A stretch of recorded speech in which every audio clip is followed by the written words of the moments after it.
நமஸ்காரம். நம்மளுடைய கோயில் பயணத்தில் இன்றைக்கி பார்க்கக்கூடிய அதி அற்புதங்களை உள்ளடக்கிய கோயில் பல்லூர் வாராகி.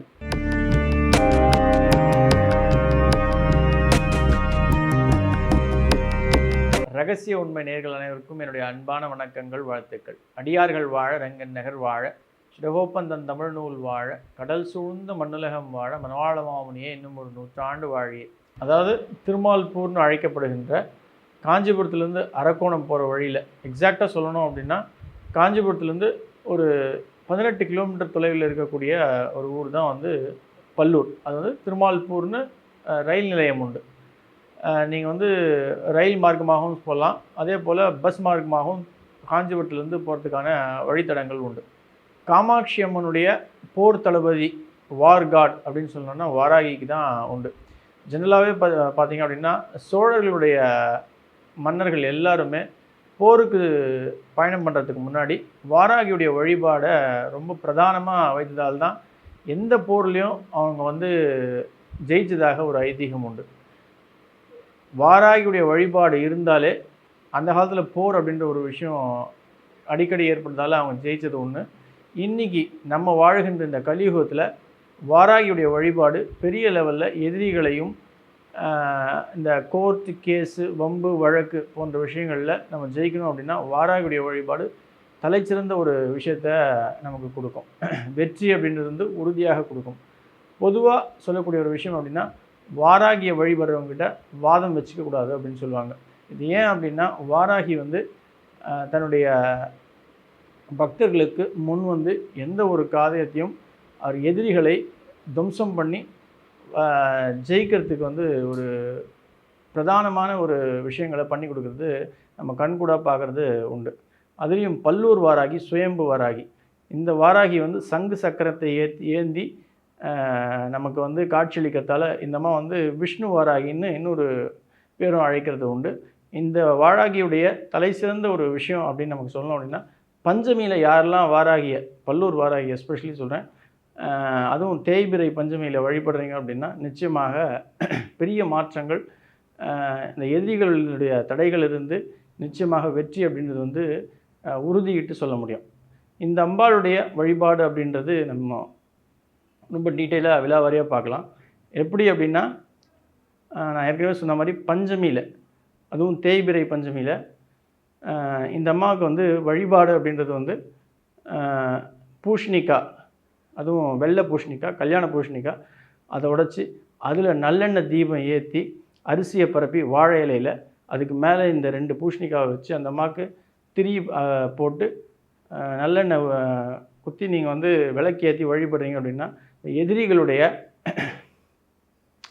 சண்டை சச்சரவு, வாதங்கள், இந்த கோர்ட்டு கேஸ் அப்படின்ற ஒரு விஷயங்கள்லேருந்து பெரிய லெவலில் வெற்றி அப்படின்றது உறுதியாக கிடைக்கும். அதுவும் பொதுவாக வாராகியை வழிபடக்கூடிய நாட்கள் செவ்வாய்க்கிழமையில் வழிபடுறது ரொம்ப நல்லது. அதே போல் அஷ்டமியிலையும் வழிபடுறது ரொம்ப ரொம்ப நல்லது. பௌர்ணமி, அமாவாசை இந்த நாட்கள்லேயும் வாராகியுடைய வழிபாடு அப்படின்றது மிக மிக பெரிய மாற்றங்களையும் வெற்றிகளையும் நிச்சயமாக கொடுக்கும். அதுவும் திருமால்பூரில் இருக்க வாராகி ரொம்ப விசேஷம். ஏன் அப்படின்னா அந்த ஊரில் இருந்த முன்னாடியே மக்கள், அந்த கிராமத்தில் வழிபட்ட மக்களுடைய அம்மன் பேர் மணத்தக்காளி அம்மன் அப்படின்னு உண்டு. அதாவது மந்திரக்கால் அம்மன். ஆக்சுவலாக அதுதான் நிறுவி மணத்தக்காளி அம்மனாக மாறியது. அந்த அம்பாளை வழிபட்ட இந்த மக்களுக்கு இந்த அசுரர்களால் பெரிய இடைஞ்சல்கள் ஏற்பட்டதால் வாராகி அங்கே தோன்றி அந்த அசுரர்களை ஜெயிச்சு அந்த அம்பாளே, கிராமத்துடைய மந்திரக்கால் அம்பாளே வாராகிக்கு இடம் கொடுத்து, அம்பாள் நீங்களே இங்கே மக்களை காத்ததால் நீங்களே இங்கே அவர்களுக்கு வழிபாட்டு தெய்வமாக இருக்க வேண்டும்னு சொல்லி அங்கே அமர்த்தியது தான் வாராகியுடைய இன்றைக்கும் நம்ம வழிபடுகின்ற ஒரு விக்கிரகம். இந்த அம்பாளுக்கு நட்சத்திரம் அப்படின்னு சொன்னோன்னா ரேவதி நட்சத்திரம் ரொம்ப உகந்த நட்சத்திரம். அந்த நாளில் போய் நீங்கள் வழிபடுறீங்க அப்படின்னா நிச்சயமாக பெரிய வெற்றி உண்டு. ஏன் அப்படின்னா வாராகி அம்மன், இங்கே இருக்க வாராகி தோன்றின நட்சத்திரம் ரேவதி நட்சத்திரம். அதுவும் காமாட்சி அம்மனை தென்கிழக்கிலிருந்து இந்த அம்பாள் பார்த்துட்டு இருக்கிறதா ஐதீகம். காமாட்சி அம்மன் பொதுவாகவே துர்கையுடைய வார்காட். நான் ஏற்கனவே சொன்ன மாதிரி போர் தளபதி வாராகி தான். காமாட்சி அம்மனுடைய போர்த்தளபதி வந்து இந்த பல்லூர் வாராகி. இந்த மாதிரி சுயம்பு வாராகி இருக்கிற 5 க்ஷேத்திரத்தில் இந்த இந்திய திருநாட்டில் வாராகி, பல்லூர் வாராகி வந்து ரொம்ப ரொம்ப விசேஷமான வாராகி. இந்த அம்பாளுக்கு நான் ஏற்கனவே சொன்ன மாதிரி பூமிக்கு கீழே, அதாவது ஸ்பெசிஃபிக்காக சொல்லணும் அப்படின்னா இந்த பீட்ரூட் வகை,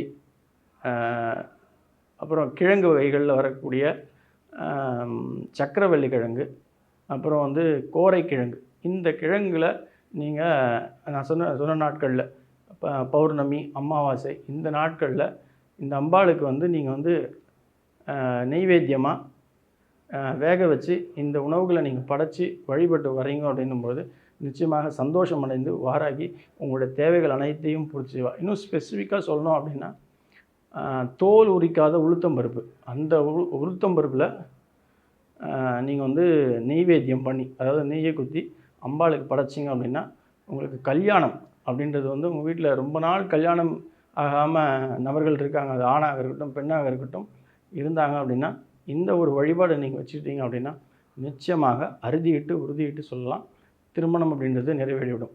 அதுவும் ரேவதி நட்சத்திரத்தில் இந்த விஷயம் நீங்கள் பண்ணுறீங்கன்னும் போது நிச்சயமாக சகல சௌக்கியங்களும் உங்கள் வீடு தேடி வந்து அடையும் அப்படின்றது தான் உண்மை கருத்து.